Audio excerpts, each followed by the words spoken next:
Hello, Internet, and welcome to Stochastic Plastic. I am your host, Josh, and just to introduce you to the show a little bit, since this is the first episode, we're going to review and take a look at random plastic things, toys, figurines, basically whatever we feel like reviewing.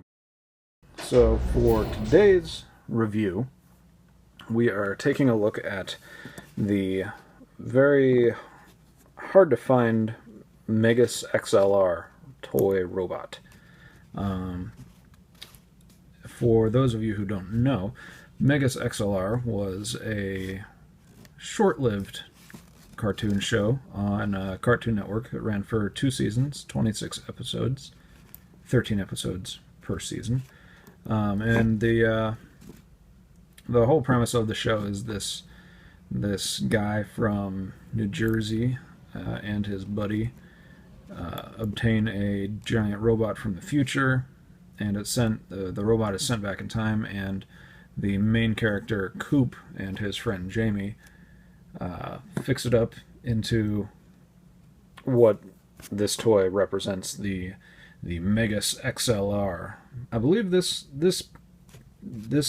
toy mold in particular was a promotional toy and wasn't actually for retail anywhere. But it's a pretty neat little toy. It represents the robot Megas pretty well. The proportions are all pretty good. It gets a little hairy up here in the shoulders. They're in a little bit farther than I think they probably ought to be. But it's a cartoon, so it's pretty lenient on their toy designs. So the whole toy is done in this really nice blue plastic, and it is pretty spot on for the toy, for the color of the robot in the show. Everything is painted, I believe, except like the stickers are obviously stickers. But when I say everything is painted, I mean anything that's not a sticker is paint. Like this is gray paint rather than gray plastic, if you follow me.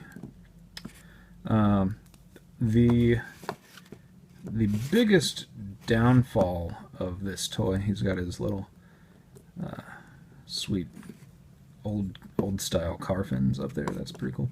The biggest downfall of the toy is the unfortunate lack of articulation. He's got an angled shoulder swivel, which allows for some troublesome arm collisions because the shoulders just run into each other. He's got these elbow joints that are not quite 90 degrees, probably, I don't know, like 70 degrees of range. His legs bend at the knee, but they've got even less range. That's like 30 degrees. So you can't really use the articulation in the legs very well, because he just kind of hobbles around.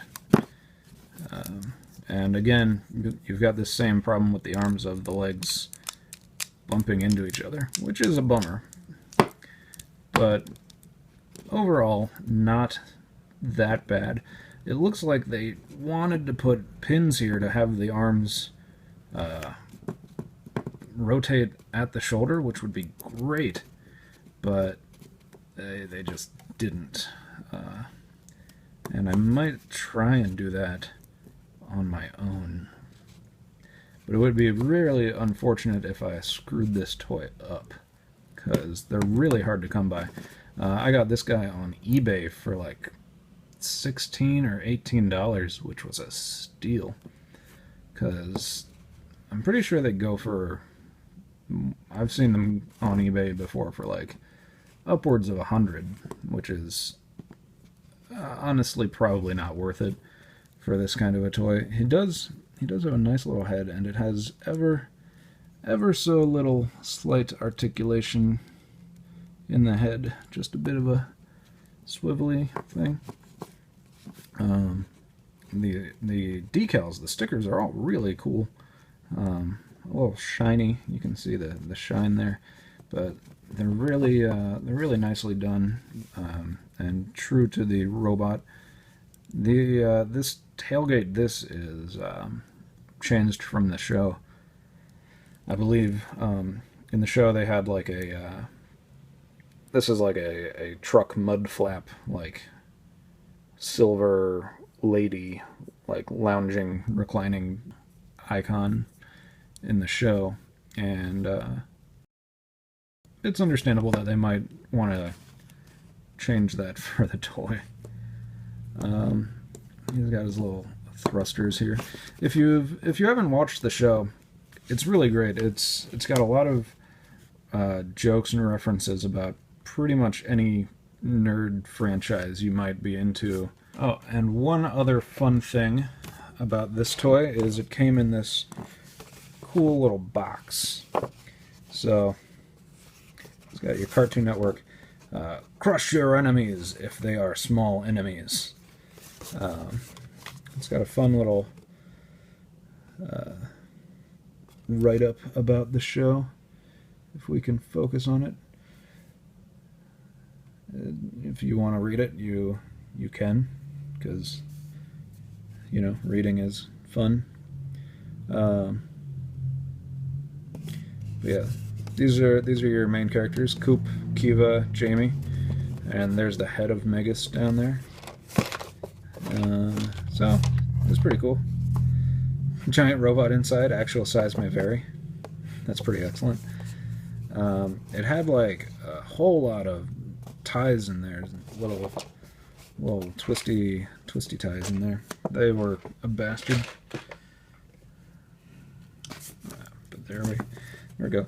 So overall, since there are so very few representations of MEGAS XLR in a physical form,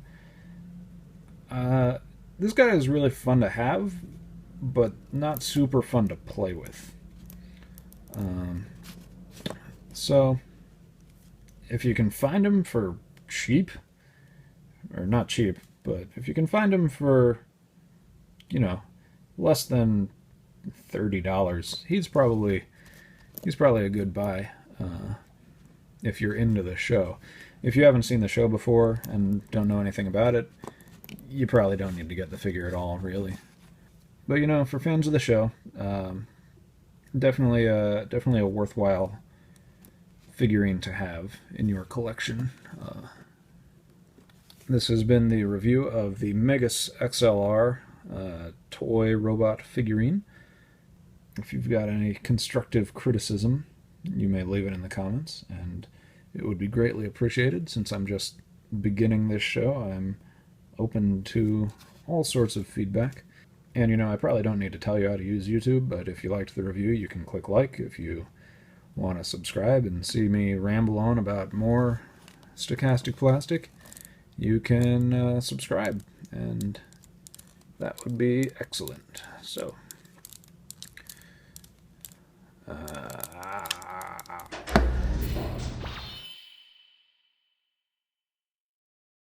all he can do is like punch his own crotch.